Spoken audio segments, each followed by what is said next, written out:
All info TV के मोहतरम नाजरीन, अस्सलाम वालेकुम। वो कौन सी ऐसी चीज़ है जो हमारे दिल में दुनिया की मोहब्बत पैदा करती है और ज़िंदगी के सबसे बड़े सच यानी मौत से नज़रें चुराने पर मजबूर करती है। आज की इस दिलचस्प वीडियो में ऐसे ही चंद सवालों का जवाब तलाश करने की कोशिश करेंगे। वीडियो को आखिर तक देखें और पसंद आने की सूरत में लाइक और कमेंट करना ना भूलें। नए आने वाले मुअज़्ज़िज़ नाज़रीन से गुजारिश है कि वो चैनल को सब्सक्राइब करके घंटी का बटन ज़रूर दबा दें।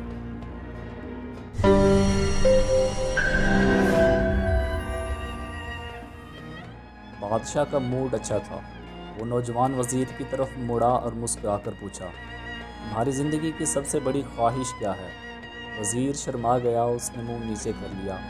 बादशाह ने कह कहा लगाया और बोला, तुम घबराओ मत, बस अपनी ज़िंदगी की सबसे बड़ी ख्वाहिश बताओ। वज़ीर घुटनों पर झुका और आजिज़ी से बोला, हजूर, आप दुनिया की सबसे खूबसूरत तरीन सल्तनत के मालिक हैं। जब मैं ये सल्तनत देखता हूँ तो मेरे दिल में ये ख्वाहिश पैदा होती है, अगर इसका 10वां हिस्सा मेरा होता तो मैं दुनिया का खुश नसीब तरीन शख्स होता।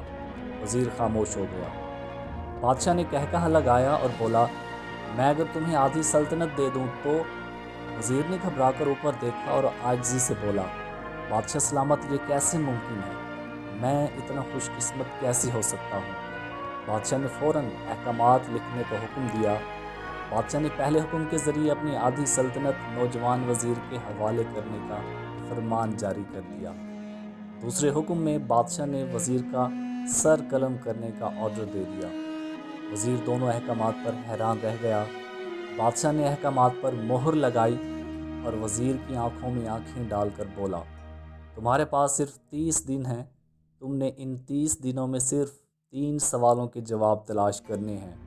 तुम कामयाब हो गए तो मेरा दूसरा हुक्म मनसूख हो जाएगा और तुम्हें आधी सल्तनत मिल जाएगी, और अगर तुम नाकाम हो गए तो पहला हुक्म खारिज समझा जाएगा और दूसरे हुक्म के मुताबिक तुम्हारा सर कलम कर दिया जाएगा। वज़ीर की हैरत परेशानी में बदल गई। बादशाह ने उसके बाद फरमाया, मेरे 3 सवाल लिख लो। वज़ीर ने लिखना शुरू कर दिया। बादशाह ने कहा, इंसान की ज़िंदगी की सबसे बड़ी सच्चाई क्या है? वो रुका और बोला, दूसरा सवाल, इंसान की ज़िंदगी का सबसे बड़ा धोखा क्या है? वो रुका और फिर बोला, तीसरा सवाल, इंसान की ज़िंदगी की सबसे बड़ी कमज़ोरी क्या है?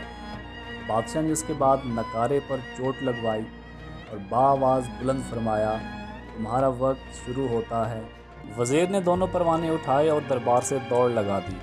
उसने उस शाम मुल्क भर के दानिश्वर, अदीब, मुफक्किर और ज़हीन लोग जमा किए और सवाल उनके सामने रख दिए। मुल्क भर के दानिश्वर सारी रात बहस करते रहे लेकिन किसी नतीजे पर ना पहुँचे।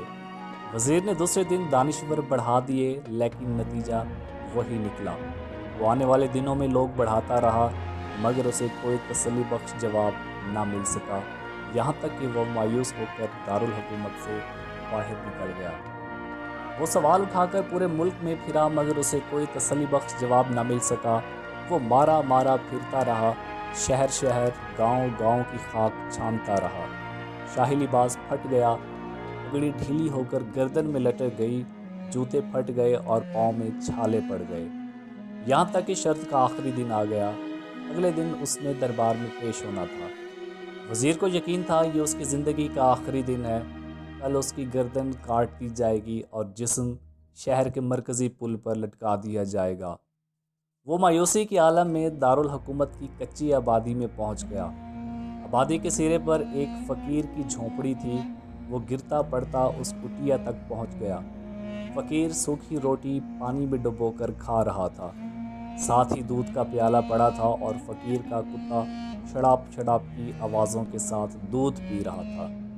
फ़कीर ने वज़ीर की हालत देखी, कहकहा लगाया और बोला, जनाब आली, आप सही जगह पर पहुँचे हैं। आपके तीनों सवालों के जवाब मेरे पास हैं। वज़ीर ने हैरत से उसकी तरफ देखा और पूछा, आपने कैसे अंदाज़ा लगा लिया मैं कौन हूँ और मेरा मसला क्या है? फ़कीर ने सूखी रोटी के टुकड़े छाबे में रखे, मुस्कुराया और बोरिया उठाया और वज़ीर से कहा, ये देखिए, आपको बात समझ आ जाएगी। वज़ीर ने झुककर देखा, बोरिए के नीचे शाही खिलत बिछी हुई थी।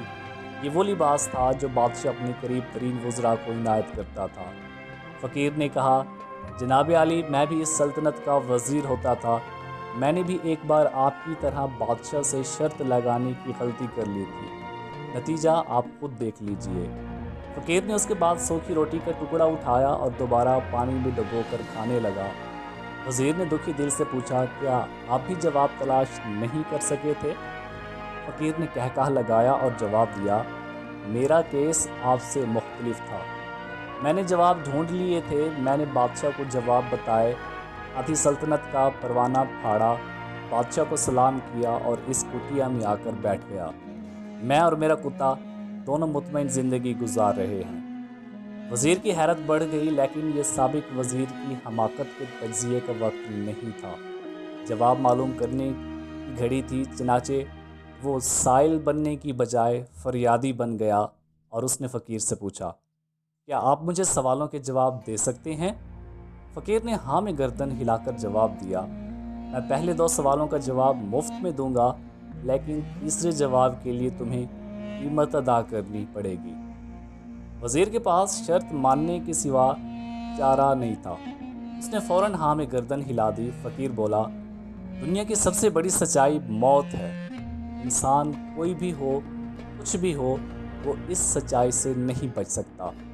وہ رکا اور بولا، انسان کی زندگی کا سب سے بڑا دھوکہ زندگی ہے، ہم میں سے ہر شخص زندگی کو دائمی سمجھ کر اس کے دھوکے میں آ جاتا ہے۔ فقیر کے دونوں جواب ناقابل تردید تھے۔ وزیر سرشار ہو گیا، اس نے اب تیسرے جواب کے لیے فقیر سے شرط پوچھی۔ فقیر نے کہکہا لگایا، کتے کے سامنے سے دودھ کا پیالہ اٹھایا اور وزیر کے ہاتھ میں دے دیا اور کہا، میں آپ کو تیسرے سوال کا جواب اس وقت تک نہیں دوں گا جب تک آپ یہ دودھ نہیں پیتے۔ وزیر کے ماتھے پر پسینہ آ گیا، اس نے نفرت سے پیالہ زمین پر رکھ دیا، کسی قیمت پر کتے کا جھوٹا دودھ نہیں پینا چاہتا تھا۔ فقیر نے کندھے اچکائے اور کہا، تمہارے پاس اب 2 راستے ہیں، تم انکار کر دو اور شاہی جلاد کل تمہارا سر اتار دے، یا پھر تم یہ آدھ پاؤ دودھ پی جاؤ اور تمہاری جان بھی بچ جائے گی اور تم آدھی سلطنت کے مالک بھی بن جاؤ گے، فیصلہ بہرحال تم نے کرنا ہے۔ وزیر پریشانی میں پھنس گیا تھا، ایک طرف زندگی اور ایک طرف آدھی سلطنت تھی، دوسری طرف کتے کا جھوٹا دودھ تھا۔ وہ سوچتا رہا یہاں تک کہ جان اور مال جیت گیا اور سیلف ریسپیکٹ ہار گئی۔ وزیر نے پیالہ اٹھایا اور ایک ہی سانس میں دودھ پی گیا۔ فقیر نے کہکہا لگایا اور بولا، میرے بچے، انسان کی سب سے بڑی کمزوری غرض ہوتی ہے، اسے کتے کا جھوٹا دودھ تک پینے پر یہ مجبور کر دیتی ہے، اور یہ وہ سچ ہے جس نے مجھے سلطنت کا پروانہ پھاڑ کر اس کٹیا میں بیٹھنے پر مجبور کر دیا تھا۔ میں جان گیا تھا، میں جوں زندگی کے دھوکے میں آؤں گا، میں موت کی سچائی کو فراموش کرتا جاؤں گا، اور میں موت کو جتنا فراموش کرتا رہوں گا، میں اتنا ہی غرض کی دلدل میں دھنستا جاؤں گا، اور مجھے روز اس دلدل میں سانس لینے کے لیے غرض کا غلیظ دودھ پینا پڑے گا۔ لہٰذا میرا مشورہ ہے، زندگی کی ان تینوں حقیقتوں کو جان لو، تمہاری زندگی اچھی گزرے گی۔ وزیر خجالت، شرمندگی اور خود ترسی کا تحفہ لے کر فقیر کی کٹیا سے نکلا اور محل کی طرف چل پڑا۔ وہ جوں محل کے قریب پہنچ رہا تھا، اس کے احساس شرمندگی میں اضافہ ہو رہا تھا، اس کے اندر ذلت کا احساس بڑھ رہا تھا۔ وہ اس احساس کے ساتھ محل کے دروازے پر پہنچا، اس کے سینے میں خوفناک ٹیس اٹھی، وہ گھوڑے سے گرا، لمبی ہچکی لی اور اس کی روح نفس انصری سے پرواز کر گئی۔